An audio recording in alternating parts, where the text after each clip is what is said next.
He's hit and sacked. Bright and Chase Pine give him a combo sack. Welcome back to Pitt Beyond the Script alongside Pat Bostick. I'm Rob King of AT&T Sportsnet.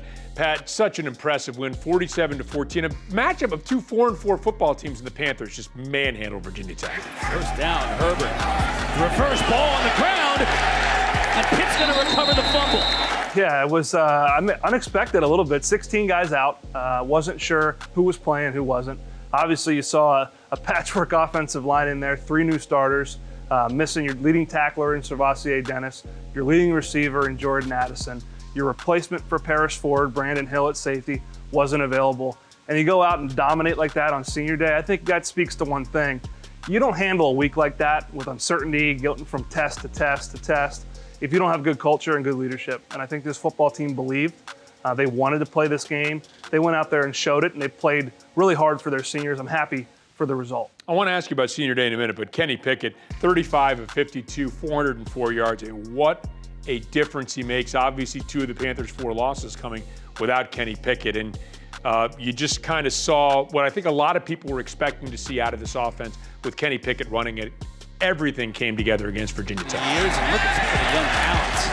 Pickett, NFL talent, put that one right on the money to Taysier Mack. Yeah, I mean, he was masterful in managing the offense and managing, just he was getting into different receivers. Obviously, DJ Turner had 15 catches. That's a historic performance. But, Kenny Pickett was spreading the ball around. You saw guys that we haven't heard their names since week 1. Jalen Barden hasn't really played since week 1. He had a 65-yard catch. That's his only catch of the year. He comes out and has 4 or 5 nice catches, a 3-on-1 drive. So I thought Kenny Pickett displayed poise. He threw the early pick and then came back. And once he felt confident, I think, in that O-line in front of him, I think it's natural. You look at 2 new tackles. One's a redshirt freshman in Matt Gonsalves, to feel like, okay, I'm going to ease into this game. It was a career performance for Kenny Pickett on senior day. You can't help but be happy for that young man who has done so much for this program.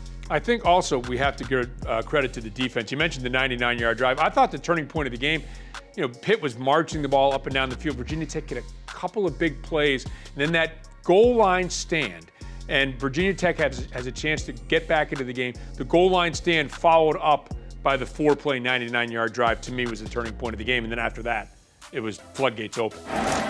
He does. Gets to the end zone. Can he get in? The way the officials are marking it, it doesn't look like he got in.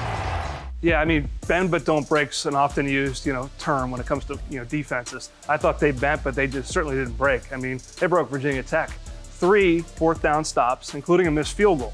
That just doesn't happen. And they held them to a pretty putrid 3rd down number. And the sudden change moments as well. I thought as big as that moment was, maybe bigger was Patrick Jones getting the fumble. Next play, Kenny Pickett throws a pick. What's the defense do? A turnover on downs right away. So they play complementary ball. One side of the ball feeds off the other. They've done that the last 2 weeks against Florida State and Virginia Tech. 2 40-plus point performances where you hold the opposition under 20. You have to like the way they're trending coming off that bye week. Into traffic, intercepted.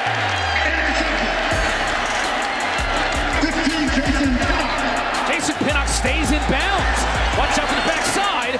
And the tackle comes when Pinnock was able to hold on, and a big turnover for the Panthers here. And we'll talk about who they're trending toward in a moment. But senior day, Jason Pinnock, you mentioned him, one of 11 seniors playing.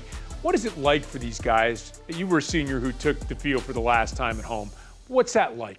Yeah, I mean, it's emotional. Obviously, this year was different. So you see the look in their eyes. I mean, they're proud young men, and they went out and they played like that. And I think more than anything, it speaks to their influence that their teammates felt like they needed to go out and play their best game to send them out the proper way. And that'll be a memory they never forget, is winning that game in that fashion in their last game at Heinz Field. Has enough leg, just inside the upright. So a team right now playing their best football, I think, of the season over the last couple of weeks. They're the last team to defeat Clemson in Death Valley in 2016. We all know how big of a challenge this is, taking on this Clemson team. Yeah, I mean, this is a number 4 team in the country that's played their last couple games without their leader, their quarterback, Trevor Lawrence. And they went down to Tallahassee and weren't able to play the football game last weekend. So I think it's a team that's angry because they're number 4 in the country. They're used to being 1. They get their quarterback back. They're excited to have Trevor Lawrence back in play.